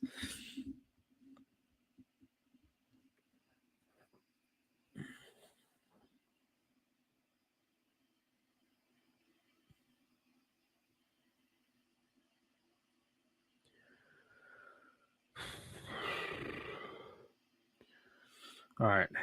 We got some time here. Just need one. Just need one.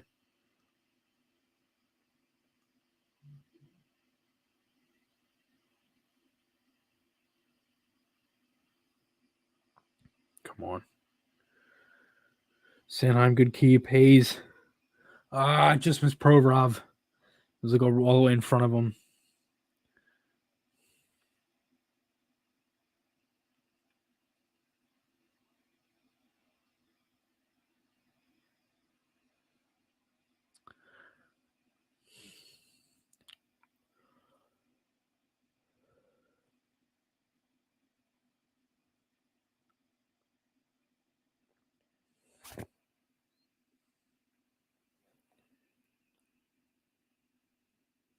Come on. Lee's got it now. Can't give them extended pressure deep now. You just gotta get this out. Keep playing here. D'Angelo going back. Sends it around. Here we go. Here's Farabee. Flyers going the other way. Here's Tippett. Shoot that. Oh, got blocked. Come on. Damn it. Went out of the zone. 3 minutes left. JVR. Come on, JVR. Sends it low. Back around. Provorov. 3 minutes left. 4-3 Leafs. See what the Flyers do here. Pull the goalie? No, I don't think they did yet.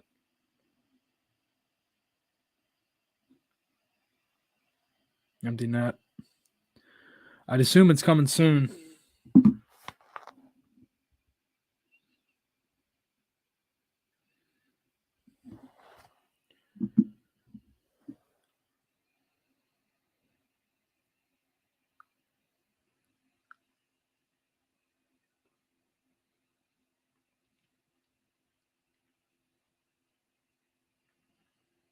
Here we go. 3-on-2. TK. Oh my God. Frost. Dude, they're getting so many chances here late. Empty net. Oh my God. Wide open net. 5-3. Oh my God. He missed the net. How did he miss that? How the hell did he miss that? Dude. That was crazy. And it's still in our zone. Flyers power play? No way. No way, dude. Come on. Got to tie this. We got to tie this. Minute 40 left. Santa, what are you doing? Move it, move it, move it up, move it up. Get it in there. Go, Lawton. Get in there. Penalty.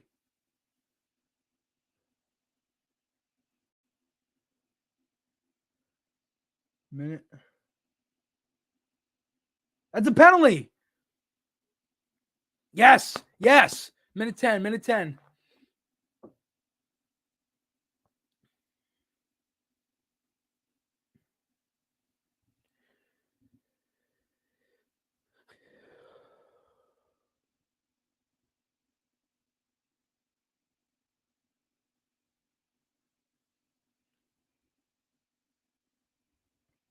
All right.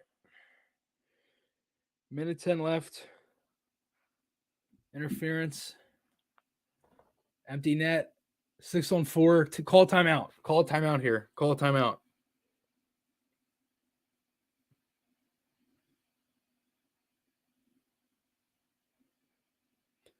Dude, oh, that's a bad. That's a cross check to the head from Lilgren. Power play, empty net.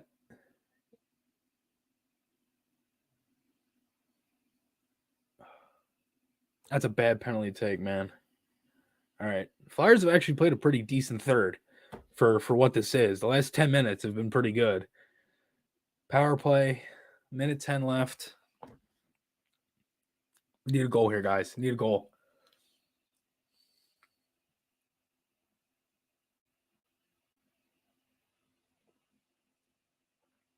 Need a goal. Need a goal. Flyers call timeout.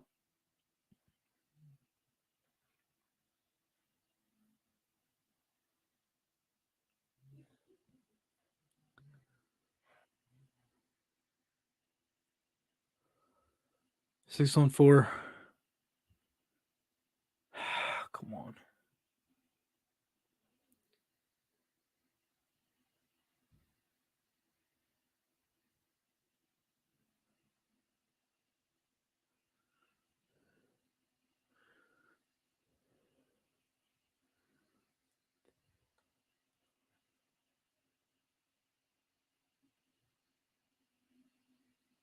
Dude, you got to get the puck. 40 seconds. The whistle. What is a whistle for?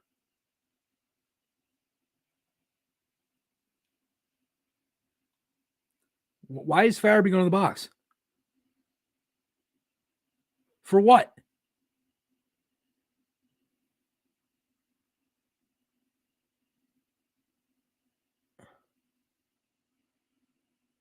Are you kidding me? They called that a penalty? Oh my God. For roughing? For what? Dude. Oh my God, what a sell job. Wow.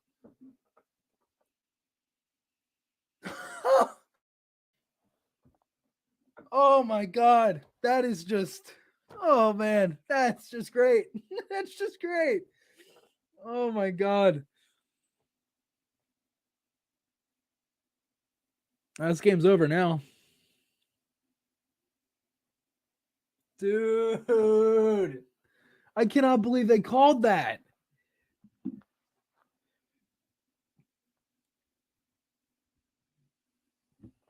How is it a rough? Whatever. 5-on-4. Frost. Chips it. Nobody's there. It's up the wall. Clear. No. Keep that. Come on. It's stuck on the wall. Hayes. TK. Shoot it. Oh. Shoot it. Fire it. Ah.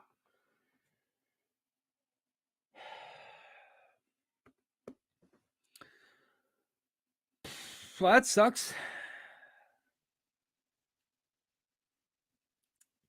Wow. Tough way to lose, man. That's a tough loss. Like, damn. They battled back hard. Too little offense for most of it was the killer today. Damn. I wanted to get a win here on stream. I wanted to get the win on the watch party. Yeah, that was unfortunate. Tough loss. Game recap videos coming soon. Thanks everybody, seriously, so much. I can't thank everybody enough for tuning in here for the stream today. We have 4 for the season. We have 3 more. The next one is January 14th against the Capitals. Then we have February 18th against the Vancouver Canucks, and then we have one later on as well in the season. So Saturday, January 14th, that's a road game against the Capitals at 7:00. We'll be doing a watch party for that. Saturday, February 18th against Vancouver at 10:00, and then Saturday, March 11th at Pittsburgh, 3:30. So we have 3 more for the rest of the season, 1 for the next 3 months. Thank you everybody so much. It's been 8 years since I've been on YouTube. This is really, really, really fun. This was such a fun a thing that such a fun thing that we could have done here. I had a really, really good time watching the game with everybody. Mr. Twitzer, I agree. Chris, regardless of outcome, having a great time watching with everybody. Me too, man. This is fun. This is great. Thank you everybody so much. First time I've ever done this. Seriously, thank you all from the bottom of my heart. It's been 8 years since I've been doing YouTube, like I've mentioned, and I really can't thank everyone else. And all your support, love, comments, everything. We had so many people in here today watching the game, and we had people all over the world. Again, Manitoba, Saskatchewan, South Carolina, California, Texas, everywhere. Like it was incredible, and I really can't thank all of you enough. So seriously, thank you. Again, we got a couple more watch parties. Podcast is coming after the holiday. Everybody have a good holiday. Enjoy your Christmas. Enjoy your Boxing Day if you're in Canada. All of that stuff.